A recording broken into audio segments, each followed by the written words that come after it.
8000 habitants l'hiver, 80 000 l'été, Bormes-les-Mimosas est une station balnéaire très prisée. Ici, les plages de sable fin sont prises d'assaut dès les premières chaleurs.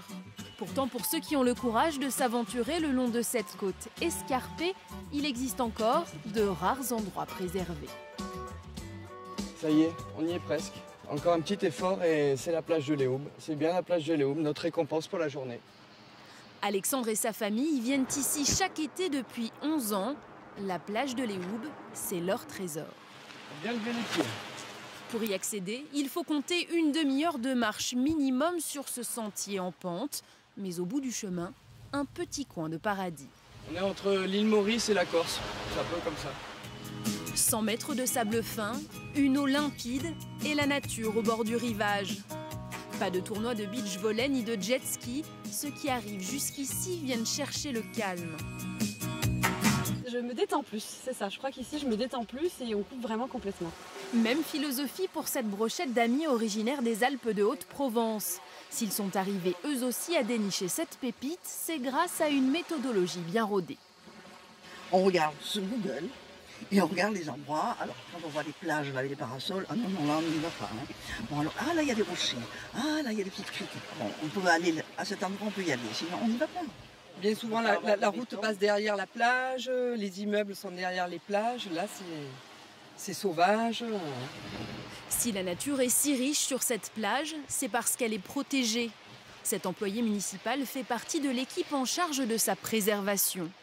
On l'a laissé à son état, entre guillemets, sauvage.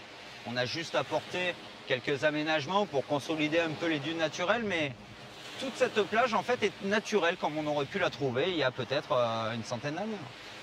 Pour preuve, ces amas naturels de Posidonie, une herbe marine indispensable à l'équilibre aquatique. Elles vont faire office de brise-lames, donc elles vont empêcher la mer d'aller plus loin sur le rivage.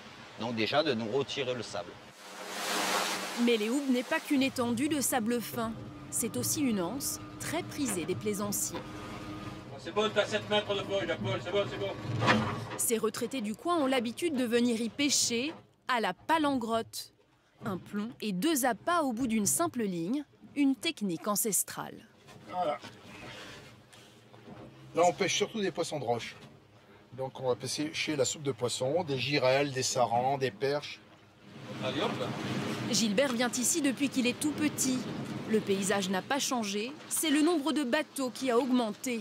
Une 50aine par jour, en pleine saison.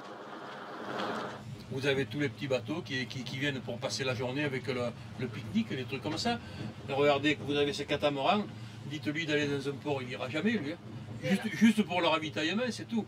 Il est au paradis ici, qu'est-ce que vous voulez qu'il aille faire dans un port? Regardez, il y a des touristes qui arrivent, vous voyez, c'est l'heure. En haute saison, Léhoube perd un peu de son calme coutumier, mais rien de comparable aux autres plages de la région. Un luxe au beau milieu de la Côte d'Azur.